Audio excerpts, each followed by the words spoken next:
We're now going to show some examples of how to find maximum and minimum of function using critical points. So we're going to study this function here, which is defined for all numbers in this interval from -3 to 3/2. First we're going to find all critical points. The endpoints x equals to -3 and x equal to 3/2. Then we want to find where the derivative is equal to 0. So the derivative of the function is 3x squared minus 3. And putting this equal to 0, we have the solutions. First adding 3 on both sides, then dividing by 3 on both sides, which has the solutions. Then we have the points where the derivative is undefined. But we see from here, this is defined for all x in this interval. So we have no points here. So we can sum up, we have critical points or the endpoints and the points where the derivative is equal to 0. Let us put these points into a table. So we put in our critical points here. Then we have one row for f of x and one row for the derivative. We have seen that the derivative is 0 for -1 and 1. And to find out if these are local maximum or local minimums, then we want to calculate the derivative here and here and here. So we can choose any x in this interval because the derivative must have the same sign in this interval, because if it would have changed, then it must go through 0, but that only happens here and here. So for example, if we put in -2 into the derivative, we have that it's equal to this, and it's equal to 9. So here it's plus. So the derivative is positive in this interval here.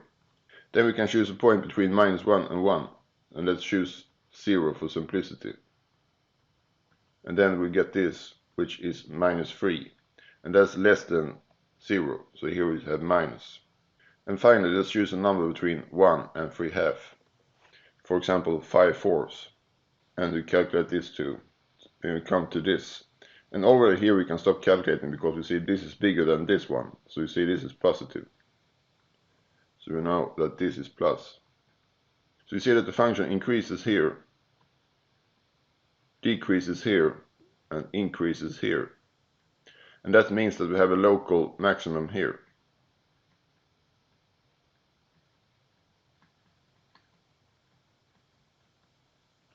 And the local minimum here.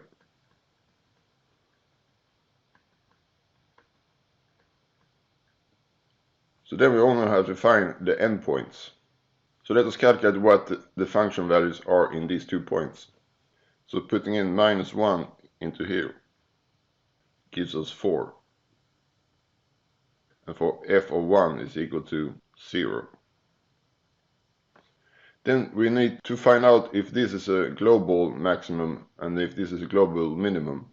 We have to check also the endpoints, because they were also critical points. So for f of -3, we have that equal to -16, which we put here. And for 3/2, it's equal to 7/8, which we put here. Then we only need to compare this value, the local maximum, with the endpoint 7/8. And we see that 4 is larger than 7/8. So here is a global maximum. And the local minima here is equal to 0. And here we have -16. So here is a global minimum.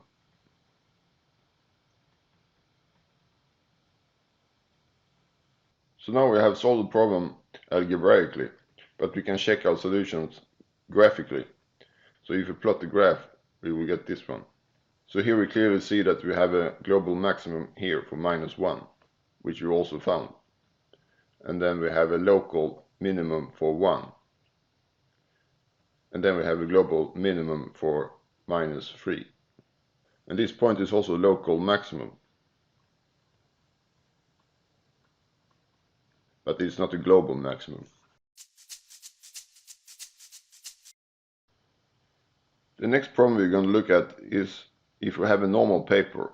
Let's say that this is 2 decimeters in width and it's 3 decimeters long. Then we want to fold this paper to make a box. So we want to make a box like this. Then we need to fold it here, here, and here, and here. And we need to cut these pieces here, because they will left over when we fold. Then the question is, how much of this should we cut out to make the maximum volume of this box? So let's call these for x, and this is a square, so this is x. So for the box to have the same height, we need to cut out the squares of side length x, all here. So this side will be x. And this side here will be 3 minus 2x. And the side here will be 2 minus 2x. So the total volume will be a function of x.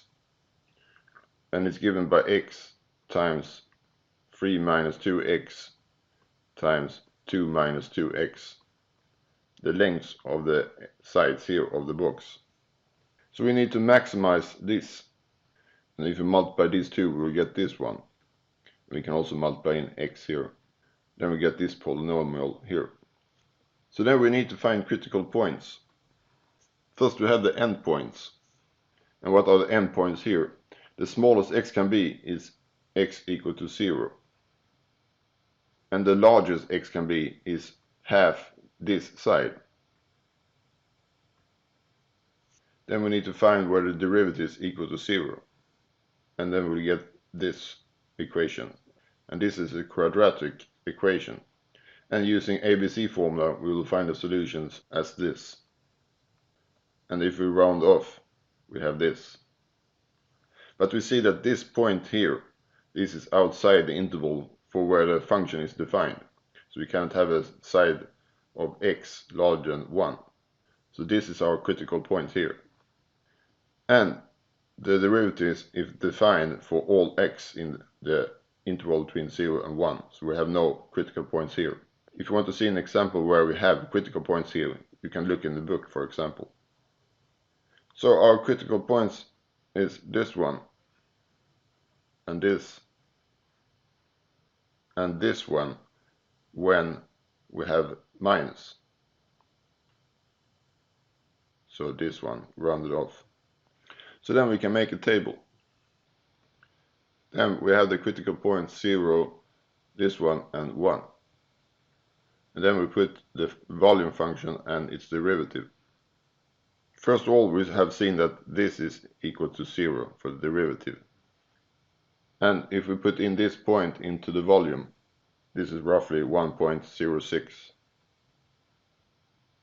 Let's find the signs of the derivative here and here. So let's pick a point between this one and this one. So for example 0.1. And the derivative was given by this one. And we see that this one is positive. Then let's pick a point between these two, for example a half. And this one is negative. So we see that the volume is increasing here and decreasing here. So that means that we have a local maximum here. And it also means that we have a global maximum, because we see that it's increasing here, decreasing here, and there can be no turn of the function here or here, because then we would have found out that there would be some 0 here and here for the derivative. So this must also be a global maximum. And it's enough to just write global maximum, because if it's global, it's also local. And that was what we were after, just find a global maximum. So for a side length of this one,